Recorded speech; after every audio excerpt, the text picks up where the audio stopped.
मागच्या 4 ते 6 महिन्यापासून अहमदपूरच्या ग्रामीण रुग्णालयामध्ये डॉक्टरांच्या हलगर्जीपणाचा कळस तुम्हाला बघायला मिळते आणि या हलगर्जीपणाचे काल 2 बळी गेलेले आहेत। एक डिलेव्हरीला आलेली महिला, बाळ होतं लहान, ते दगावले गेले आणि जी महिला दगावली गेली आहे तिचे आई आणि तिचे नातेवाईक यावेळी माझ्यासोबत आहेत। नेमकं किती वाजता तुम्ही दवाखान्यामध्ये आला होता, काय काय प्रकार घडला? सोमवारी 2 वाजता आले मी माझ्या मुलीला घेऊन, दीपाली वाघमारे घेऊन आले, ॲडमिट केले, डिलिव्हरीसाठी आणले होते मी, त्याने ॲडमिट केले। मग संध्याकाळपर्यंत होत्या म्हणले, संध्याकाळी बी झाली नाही, सकाळी काय होत्या म्हणले, सकाळी बी नाही व्हायला। मग मी म्हणले डॉक्टर कसं, माझं कालपासून पेशंट आहे इथं, माझ्यासोबत कुणी नाही म्हणले मी, तर लेकराचं वजन वाढलेलं आहे म्हणले, बाळाचं वजन वाढलेलं आहे म्हणले बाळाचं, मग सिजर करावं लागते म्हणले। मग करा म्हणले, कुठल्याही दवाखान्यात गेले तर सिजरचा टाईम आला तर सिजर करावं लागते म्हणले, करा म्हणले तुम्ही। माझा पेशंट चलत गेला, माझे दीपाली वाघमारे चलत गेले, मी सोबत चालले होते तर मला नका म्हणले डॉक्टर, बाहेर व्हा म्हणले तुम्ही म्हणले।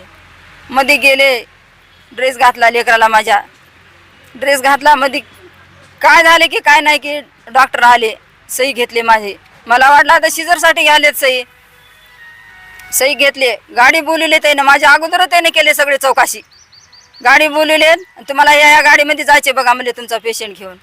मी विनंती केली, सर मला वाट लावू नका, माझ्यासोबत कोणी नाही, मी जाय ना म्हणले, तिकडे नॉर्मल होते आहे माय, तुमचे डिलिव्हरी निर्मल होती आहे तिकडे म्हणले, वाट लावून दिले मला, सरांनी वाट लावून दिले, म्हणजे ह्याच्या निष्काळजीमुळे माझे बाळ 2 गेले, मला न्याय पाहिजे ह्याच्या पायी।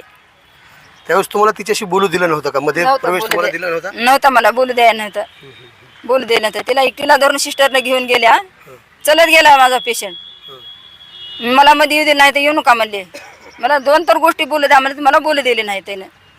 मग लातूरला कशा गाडीमध्ये हलवण्यात आलं होतं? ॲम्ब्युलन्स होती, ॲम्ब्युलन्स होती, 108ची गाडी म्हणून म्हणला ते, त्याच्या ह्याच्यामध्ये माझ्या मला काही सुधारलं नाही तेवढं, तर हे झालं मला। अहमदपूरहून ॲम्ब्युलन्समध्ये तुम्ही दीपालीला हलवलं, मग कुठपर्यंत जाईपर्यंत दीपाली जी आहे ते जिवंत होती, कुठे नेमका प्रकार घडला हा? चापोलीपर्यंत होते, बोलत होती, चापोलीपर्यंत हात पाय हलवत होती, मग तिथपर्यंत गेले की हे झालं। मग मी माझी आई होतो, आम्ही घाबरून गेलो, आम्हाला काही झालं नाही, पुढे गाडी लातूरला नेली त्यानं, हां लातूरच्या दवाखान्यात गेली। मग तिथल्या डॉक्टरांनी काय सांगितलं? तिथल्या डॉक्टरांनी मला जवळ थांबू दिले नाही, त्याचे त्यालाच बोलले, माझी बहीण म्हणते हो का हे संग। बरं, लातूरच्या हॉस्पिटलमध्ये दाखल केल्यानंतर तुम्ही समोर येत आहे, तिथलं काय होतं चित्र, नेमकं काय प्रक्रिया तिथं करण्यात आली? सर तिथलं चित्र असं होतं की पेशंटचं अवस्था गाडीमध्येच खराब झाली होती, ॲम्ब्युलन्समध्येच, हात वगैरे सगळे इकडं तिकडं पडले होते आणि मान पण वाकडी ही झाली होती, तोंडातून पाणी यायला लागलं होतं, कानातून ब्लड येत होतं। तिथं मी अगोदरच थांबले होते, का तर ह्यांनी मला फोन लावला होता, मी तिथंच राहते लातूरमध्येच हॉस्पिटलच्या जवळच, मग आम्ही येतो इकडनं आणि तू तिथं येऊन थांब असा फोन आला मला ह्यांचा, मग मी तिथं थांबले होते। मग नंतर हे आले, गाडी आली, नंतर बघितलं ती पेशंटची परिस्थिती अगोदरच खराब झाली होती। मग तिथून काढल्यानंतर मध्ये लेबर रूममध्ये नेल्यानंतर तिथल्या डॉक्टरांनी बघताच असं सांगितलं की पेशंट नाही आहे तुमचा, गेलाय असं सांगितलं। आणि मुलगा जन्माला होता का मुलगी जन्म? मुलगी होती, काल आम्ही पोस्टमॉर्टम झाल्यावर विचारलं तिथल्या लोकांना, ते म्हणले मुलगी आहे पोटामध्ये, हा मुलगी आहे म्हणले।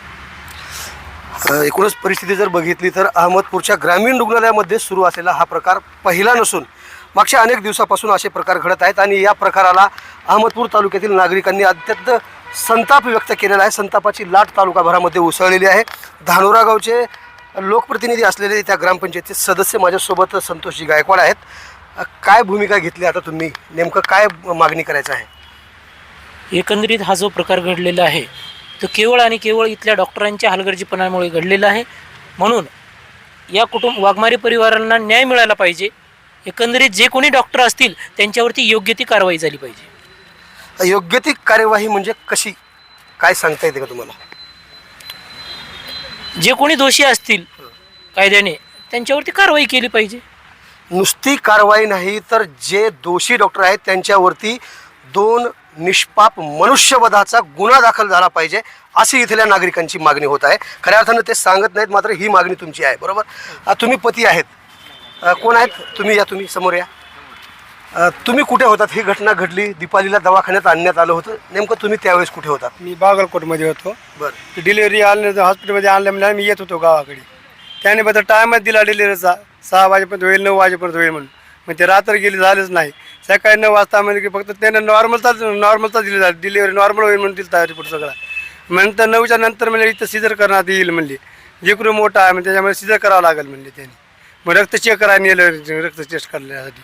तिकडून आले की मग ते ह्याच्यामध्ये नेले, सिजरच्या थिएटरमध्ये नेल्याच्यानंतर गाडी बोलून त्याच्या ह्याच्या महिन्याने त्यांनी घेऊन गेली. या प्रकरणाची दखल सिद्धार्थ कुमार सूर्यवंशी यांनी सुद्धा घेतलेली आहे. त्यांनी वरिष्ठ अधिकाऱ्यांना या घटनेची माहिती दिली आहे.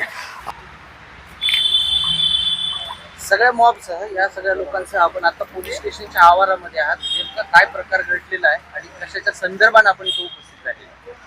काल धानोरा खुर्द येथील आमच्या धम्मभगिनी आहेत दीपाली वाघमारे, आणि त्या डिलिव्हरीसाठी 15 तारखेला ग्रामीण रुग्णालयामध्ये दाखल झालेल्या होत्या. 24 तास त्याला ग्रामीण रुग्णालयामध्ये ठेवण्यात आलं आणि शेवटच्या टाईमला तिला रेफर केलं आणि योगायोगानं रस्त्यामध्ये जात असताना त्यांचं निधन झालं. माझी या निमित्तानं मागणी असणार आहे, विनंती असणार आहे, लक्षवेध असणार आहे की ग्रामीण रुग्णालय हे संदर्भ सेवा केंद्र आहे. आपलं किनगाव असेल, अंधोरी असेल, खंडाळी असेल, शिरूर ताजबंद असेल, या सगळ्या भागातले पेशंट संदर्भ सेवा केंद्र म्हणून ग्रामीण रुग्णालयामध्ये येतात. आणि ग्रामीण रुग्णालयामध्ये आल्यानंतर त्याच्यावर इथल्या डॉक्टर मंडळींनी योग्य तो औषध उपचार करणं गरजेचं आहे. आणि जर केस सिरियस असेल, तसे तज्ज्ञ डॉक्टर्स नसतील किंवा काही त्याच्या संबंधानं लागणारे यंत्रणा नसेल, तर त्यावेळेस त्या पेशंटला लातूर किंवा अंबाजोगाईला रेफर केलं जातं. 24 तास त्या ठिकाणी पेशंटला ठेवून शेवटच्या टायमाला तुम्ही तिला रेफर करता. ती महिला जी आहे डिलिव्हरी रूममध्ये चलत गेल्याचं सांगते त्यांची आई. याच्या पुढे जाऊन डिलिव्हरी रूमच्या बाहेर येऊन ज्यावेळेस रेफर केलं त्यावेळेस ती चलत ॲम्ब्युलन्समध्ये गेलेली आहे, अशा पद्धतीचं म्हणणं तिच्या आईचं. आणि मग असं एकाएकी काय घडलेलं आहे की लगेच तिचा प्राण जातो. तसं पाहिलं तर अगदी पहिल्या महिन्यापासून ते 9व्या महिन्यापर्यंत ज्या कोणी गरोदर माता आहेत त्या सगळ्यांचं या ठिकाणी नोंदी ठेवल्या जातात. अंगणवाडी ताई असेल किंवा आशा ताई असेल वर्कर, आणि ग्रामीण रुग्णालयामध्ये 3 महिन्याच्या नंतरच्या लस कोणत्या आहेत, धनुर्वात इंजेक्शन आहे वगैरे वगैरे, जे तिचं रक्ताचं प्रमाण काय, त्याच्यामध्ये HB काय, या सगळ्या गोष्टीच्या नोंदी ठेवून मग क्रिटिकल जर परिस्थिती असेल तर वेळीच तुम्हाला लातूरला पाठवणं अपेक्षित होतं, परंतु ते तुम्ही पाठवलं नाही. योगायोगानं आज ग्रामीण रुग्णालय अहमदपूरची अशी अवस्था आहे, मुखी बिचारी कोणी हाका अशी अवस्था इथल्या जनतेची झालेली आहे. इथं आलेला पेशंट कोणीच पाहत नाही. पाहिलं तर उगा बघतात, लगेच रेफर केला जातो. इथं स्टॉप आहे, एवढी मोठी, परंतु कोणीच हजर राहत नाही. एक पेशंट आला की लगेच त्याला फोन केला जातो, मग पेशंट तिथं दवाखान्यामध्ये डॉक्टर येतात, थोडंसं जुजबी करतात, लगेच रेफर. ज्या पेशंटला इथं थांबून इलाज करणं अपेक्षित आहे त्यांच्यावर इलाज होत नाही, आणि ज्या पेशंटला तातडीनं रेफर करायचंय म्हणजे सगळा उलटा न्याय आहे. काल या संदर्भामध्ये माननीय चिकित्सकांना बोललोय. आज आरोग्य उपसंचालक गायकवाड मॅडमना मी या ठिकाणी फोन केलोय. आपले लातूर जिल्ह्याचे पालकमंत्री महोदयांना फोन केला. या प्रकरणाची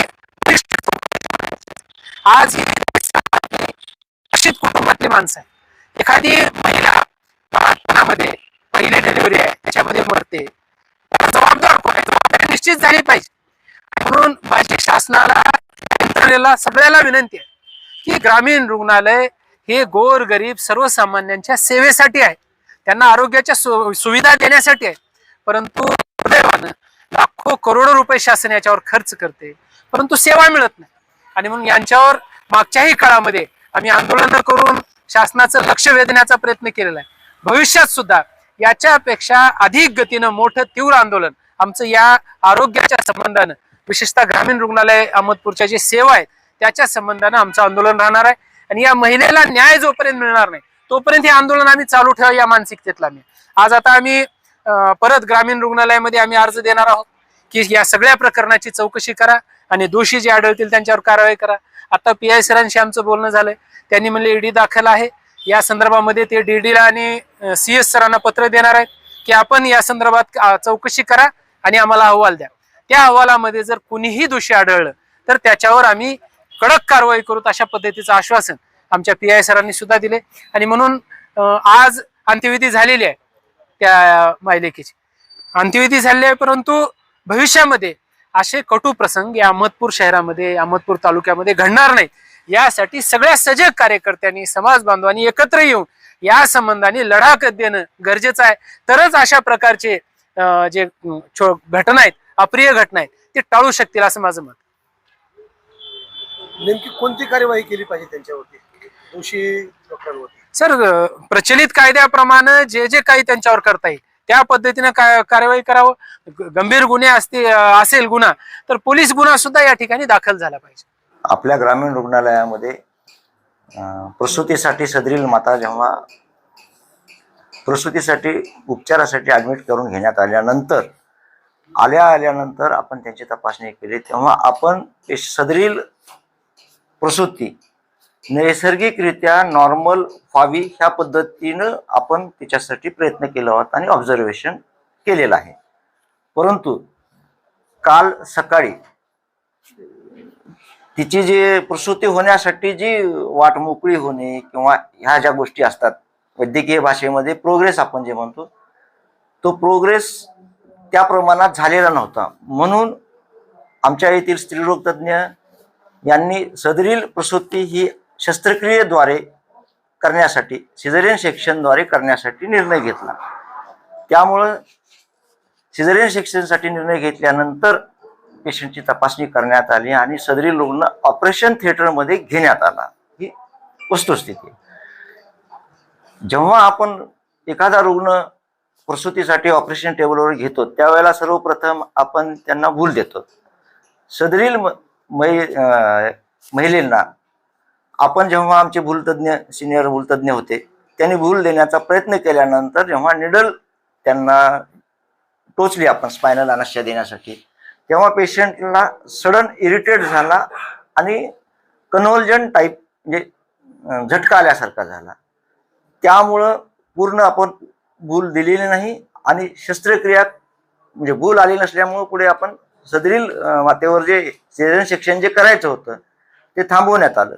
सदरील गोष्टीची बाब स्त्रीरोग तज्ज्ञ व भूलतज्ञ यांनी वैद्यकीय अधीक्षक या नात्याने त्याने मला सांगितलं. त्यानंतर सदरील माता ही अतिजोखमीची असल्यामुळे आपण सदरील मातेला पुढील उपचारासाठी जिल्हा वैद्यकीय महाविद्यालय लातूर येथे 108 या गाडीद्वारे आपण पाठवण्यात आले. परंतु दुर्दैवाने सदरील माता रुग्णालयात पोहोचण्यापूर्वीच तिचा मृत्यू झालेला आहे. ही दुःखाची बाब आहे. तर यासाठी मग वैद्यकीय महाविद्यालयामधले जे तज्ज्ञ मंडळी आपणाला जे काही आता त्याच्याबद्दल हे होतात, आपण ग्रामीण रुग्णालय असो किंवा जिल्हा रुग्णालय असो किंवा जिल्ह्यामध्ये खाजगी असो किंवा कुठे असो, जेव्हा माता मृत्यू होते त्यावेळेला त्या केसची संपूर्ण चौकशी ही गरोदरपणाच्या पहिल्या दिवसापासून ते मृत्यू होईपर्यंतच्या प्रत्येक सर्व नोंदीचे सर्व स्तरावरून, ANMच्या स्तरावरून त्यांनी कुठं उपचार घेतलेला आहे, खाजगी असो शासकीय असो, ह्याची एकत्रित माहिती गोळा करतो आणि जिल्हा शल्य चिकित्सक यांच्या समितीसमोर आपण ते माहिती सादर करतो. ह्या याला आपण पेशंटचे जे हे आहेत त्यांना ही सर्व माहिती आपण देतो आणि जर काय आपणाला या याच्यामध्ये करता आलं असतं किंवा काय हे झालं असेल त्याच्याप्रमाणे पुढे त्याची आपण कार्यवाही करतो. डेप्युटेशनवर दुसरे कोणी डॉक्टर आले होते का त्यावेळेस? डेप्युटेशनवर म्हणजे प्रतिनियुक्त म्हणजे इथे स्थानिक जे आहेत हमेशा जे असतात डॉक्टर ते नव्हते असं सुद्धा ऐकण्यात आलं. नाही, स्थानिकचे डॉक्टर नव्हते असं नाही. आपल्याकडे ऑपरेशन थिएटरमध्ये घेताना भूल तज्ज्ञ आणि स्त्रीरोग तज्ज्ञ जे आपल्या इथे नियमित काम करतात तेच होते. याला जबाबदार कोण आहे? नाही, आता यामध्ये जो मृत्यू झालेला आहे आता निश्चित याचं कारण आपल्याला पोस्टमॉर्टम नंतर पुन्हा त्यांचे काही रिपोर्ट्स आल्यानंतर हे आपण सर्व माहिती ही जिल्हा शल्य चिकित्सकच्या कमिटी समोर ठेवतो आणि जिल्हा शल्य चिकित्सक कमिटीमध्ये वैद्यकीय महाविद्यालयाचे पण तज्ज्ञ मंडळी असतात आणि त्याच्यानंतर मग आपल्याला याच्यातून काय हे होईल, काय गोष्टी आपल्याला क्रिटिकल होत तर याच्यासाठी 18 तास किंवा 20 तास नाही, बरोबर आहे. नातेवाईकांना क्रिटिकल आहे बघा, प्रसूतीची टायमिंग ही काही निश्चित नसते. कुठल्याही नॉर्मल प्रसूतीमध्ये आपण काय करतो की कुठल्याही याच्यामध्ये पेशंट आल्यानंतर तपासणी केल्यानंतर सर्वप्रथम नॉर्मल प्रसूती व्हावी किंवा होईल किंवा नाही याच्यासाठी जे आपण प्रोग्रेस पाहतो त्याच्यासाठीच आपण ऑब्झर्वेशन करतो. आणि जसे जसे आपल्याला जर वाटलं किंवा ह्याच्यामध्ये बाळाला धोका आहे, मातेला धोका आहे, इंडिकेशन्स हे आपल्याला वैद्यकशास्त्रानुसार जेव्हा आपल्याला लक्षात येतात किंवा ते प्रोग्रेस करतो म्हणजे रिपोर्टिंग करतो त्याच्यानुसार निर्णय हा केस परतोय प्रकरण प्रत्येक वेगवेगळ्या प्रकरणामध्ये वेगवेगळे निर्णय हे तज्ज्ञ मंडळी त्यावेळेला घेत असतात. आता सध्याची परिस्थिती जर बघितली दवाखान्यामध्ये डिलिव्हरी झालेल्या महिलेच्या नातेवाईकाकडून हजार रुपये घेण्याचा प्रकार सुरू आहे, अनेक दिवसापासून सुरू आहे.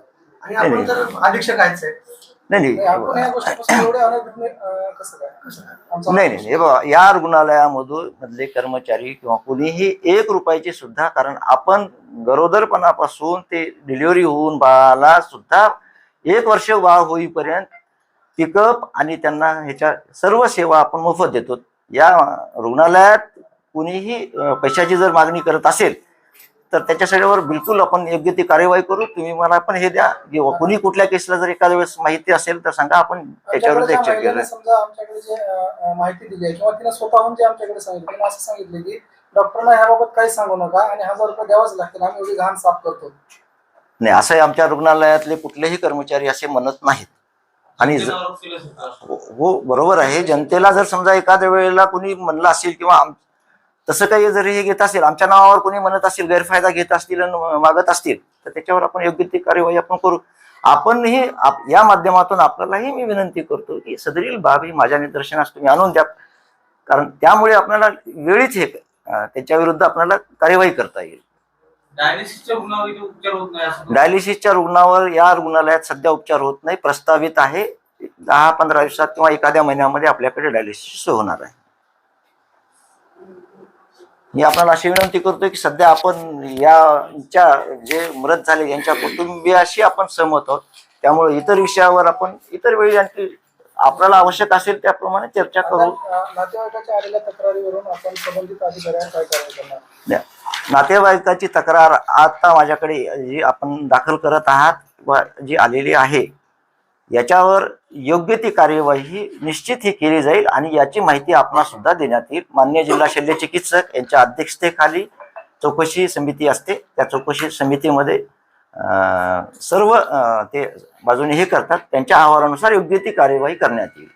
ताजी आणि महत्त्वाची अपडेट पाहण्यासाठी पाहत राहा आवाज बहुजनांचा न्यूज लाईव्ह करता शिवाजीराव गायकवाड, अहमदपूर, लातूर. पुन्हा भेटणार आहोत पुढील बातमीमध्ये. तोपर्यंत जय हिंद.